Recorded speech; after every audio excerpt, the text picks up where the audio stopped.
जय श्री कृष्णा दोस्तों। आज किसी ने मुझसे पूछा कि जब हम गीता पढ़ते हैं, गीता सुनते ही हैं, तो मंत्र जप क्यों करें। जब हम गीता सुनते हैं तो सारा पुण्य तो गीता से मिल जाता होगा, तो फिर जप क्यों करें।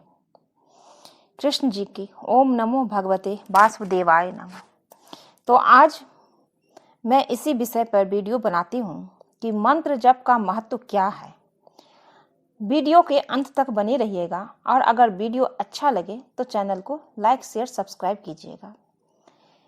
तो भगवत गीता में मंत्र जप का महत्व क्या है ये लिखा है और आज आप लोगों के सामने वही शेयर कर रही हूँ।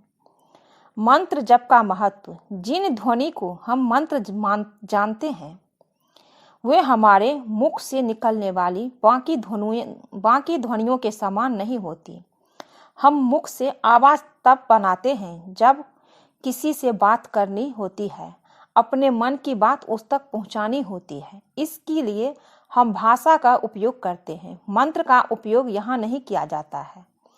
इसलिए मंत्र जाप करने से यह ध्वनियाँ हमारी चेतना के स्तर पर अपना खास प्रभाव डालती है, जबकि बाकी शब्दों की ध्वनि का हम इस तरह उपयोग नहीं करते हैं। कई लोगों के मन में ये उलझन बनी रहती है कि मुझे किस मंत्र का जाप करना चाहिए।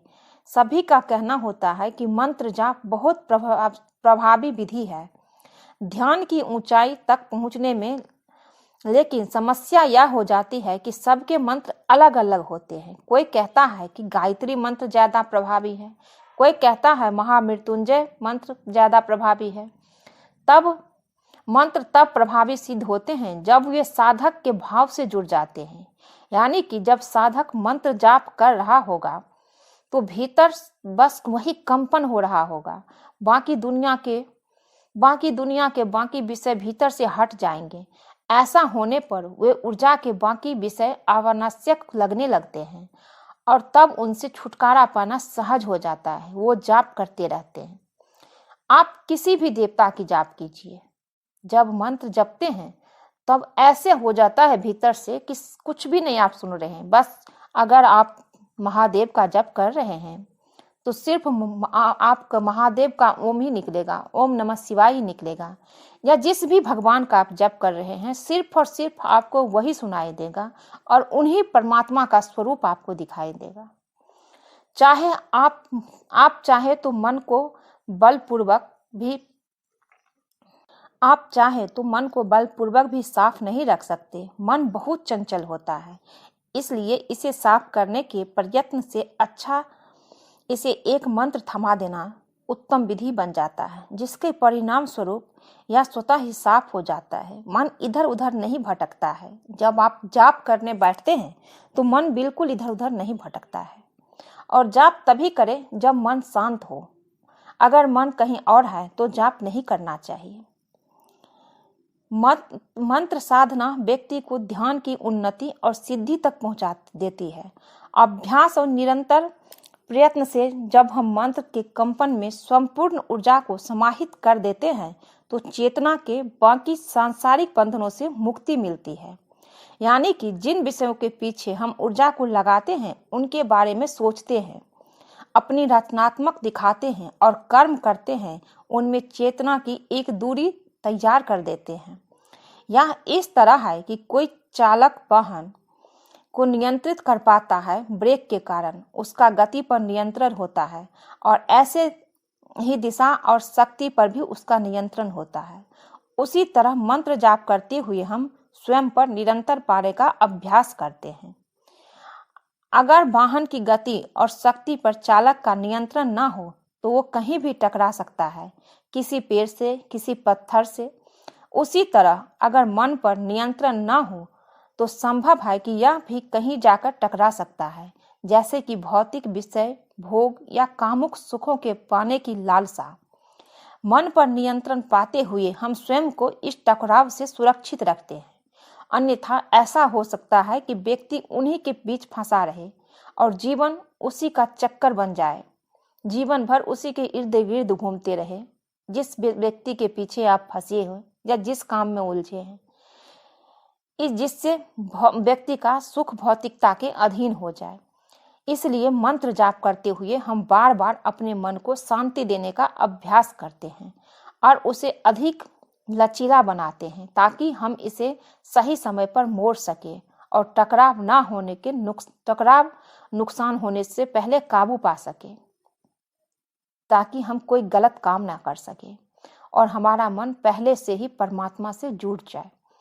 यदि कोई अपने ही मंत्र पर नियंत्रण पाने में सफल होता है तो वो ऊर्जा के ऊपरी स्तरों को जागृत कर सकता है, जिन्हें हम 7 चक्र कहते हैं। मंत्र कोई आम ध्वनि नहीं है और ना ही बाकी वाक्यों की तरह होते हैं।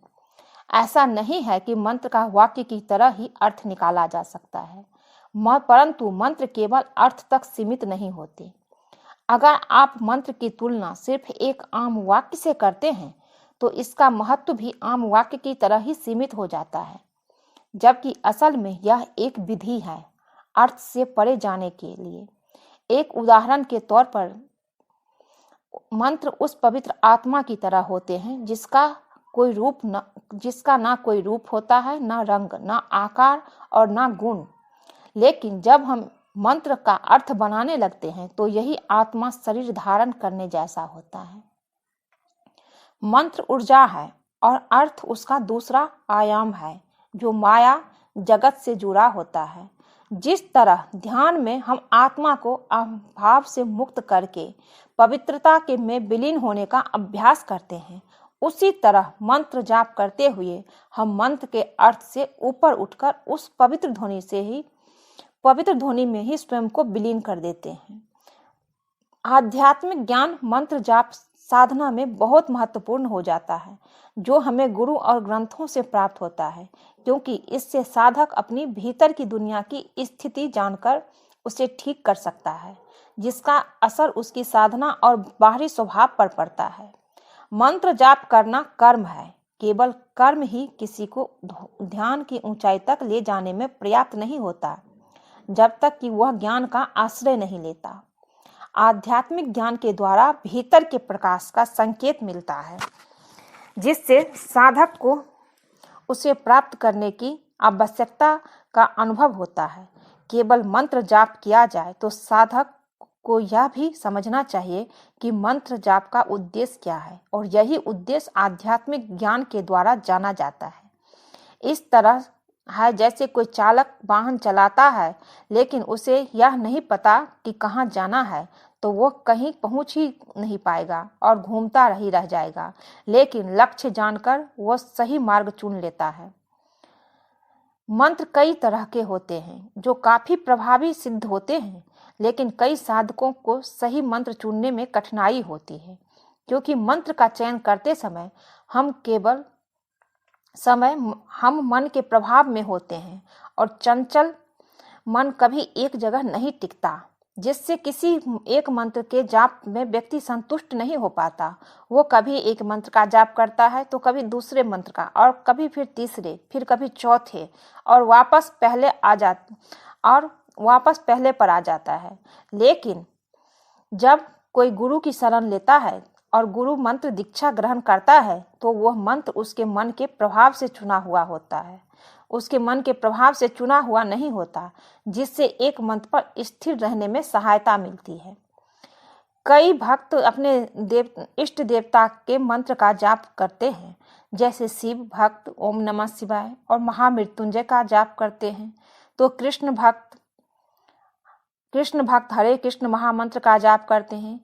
यह एक उत्तम विधि बनती है। श्रद्धा से व्यक्ति को बहुत सहायता मिलती है। योग और आध्यात्मिक उन्नति में वही श्रद्धाहीन व्यक्ति ज्यादातर समय तक अचल और प्रामाणिक नहीं रह पाता और दुनिया के माया जाल की ओर आकर्षित हो जाता है।